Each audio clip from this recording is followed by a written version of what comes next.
Hi, my name is Kalani. I'm a student physical therapist through Midwestern University. Today I'm going to be showing you a couple of tests and joint mobs for the shoulder. We're going to go ahead and start off with a posterior glide in that shoulder joint. So what we're looking for is just how stable the joint is, just checking for mobility within that joint. And so I have my friend Emily here, and we're gonna go ahead and show you that on both sides, and then we're gonna show you grade 1 through 4. Okay, so for a posterior glide, I don't have a table, so this is what we're working with here. She's gonna relax her arm. I have her in scaption. She's gonna go right underneath my axilla, and then I'll find the head of her humerus. I'm gonna go directly posterior on the force. She's got pretty good mobility here. Any pain? Mm-hmm. Any symptoms? No. All right. Let's try on the other side. All right, same thing. We're gonna go ahead and have her relax. Her arm right in my axilla. Find the head of her humerus and apply a direct posterior glide. Okay. This one's a little bit stiffer, is what I'm feeling. Do you have any symptoms on this side? No?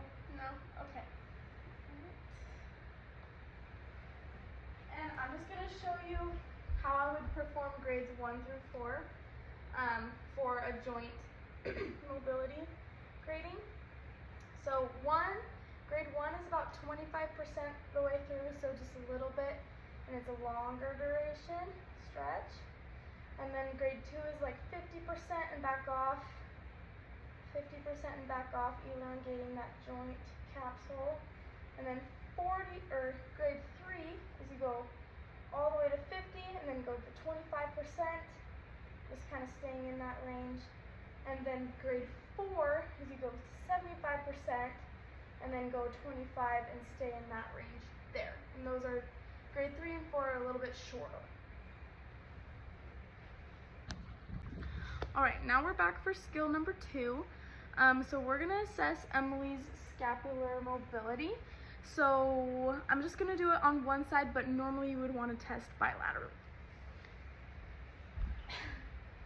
You can go ahead and relax and bend your knees up if you want to. Okay, so I have Emily laying on her side here. She's gonna try and stay as relaxed as possible, and I'm just gonna come right under here. Keep your arm nice and relaxed, stabilizing up at the head of the shoulder, the head of the humerus, searching for her inferior angle. And in this position, you'd want to do upward rotation, downward rotation, retraction, protraction, upward rotation. It looks like upward rotation is a little bit sticky, but other than that, pretty good, pretty good. And that's scapular mobility. Okay, so now we're going to perform a series of special tests. We're going to start with the crank test. For this test, the rationale would be if the patient is experiencing any joint mobility issues, or if they're having like a proprioceptive issue, this would be a good test. A positive finding for the crank test would be if they have pain in the shoulder, or if it reproduces their symptoms with or without clicking. And an abnormal finding would be if there's deep pain in the shoulder. This is also good to assess like if the patient has mobility deficits based on a labral tear. This could also help with that.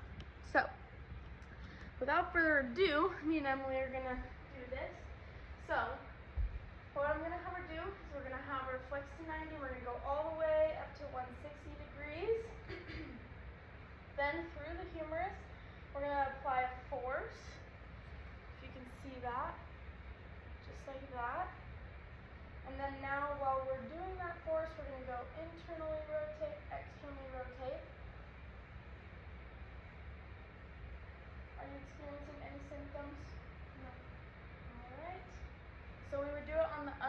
side first, and then we move to the affected side. So if Emily's left side would be affected, we would do it on this side last. So we're going to go again all the way up 160 degrees. Stabilize, relax, and force through the humerus. And then pushing through, internally rotate, externally rotate. Any symptoms here? No. Awesome. That's really good. Okay, so our next special test is looking for the sulcus sign. And a normal finding would be if you don't see a drop off right on the shoulder.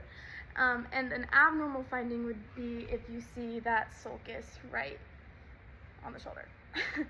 So I'm going to assess Emily here. We'll do it in seated and supine.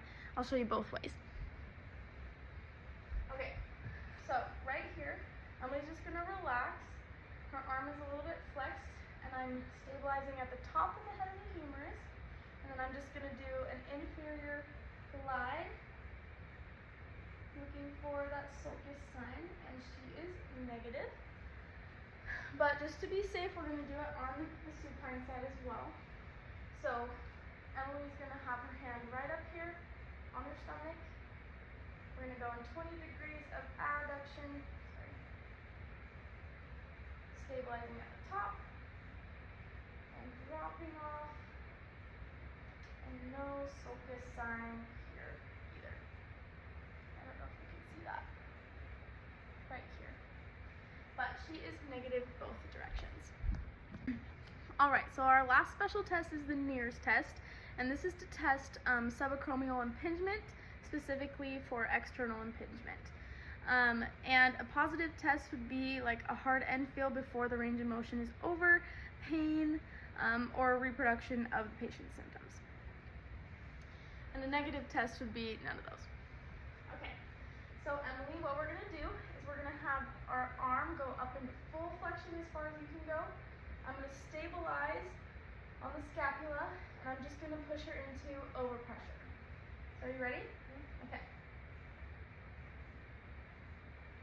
Any feelings about this? No. Okay. And because this is a provocative test, we wouldn't do it bilaterally. We would just do it on the one side. But yeah.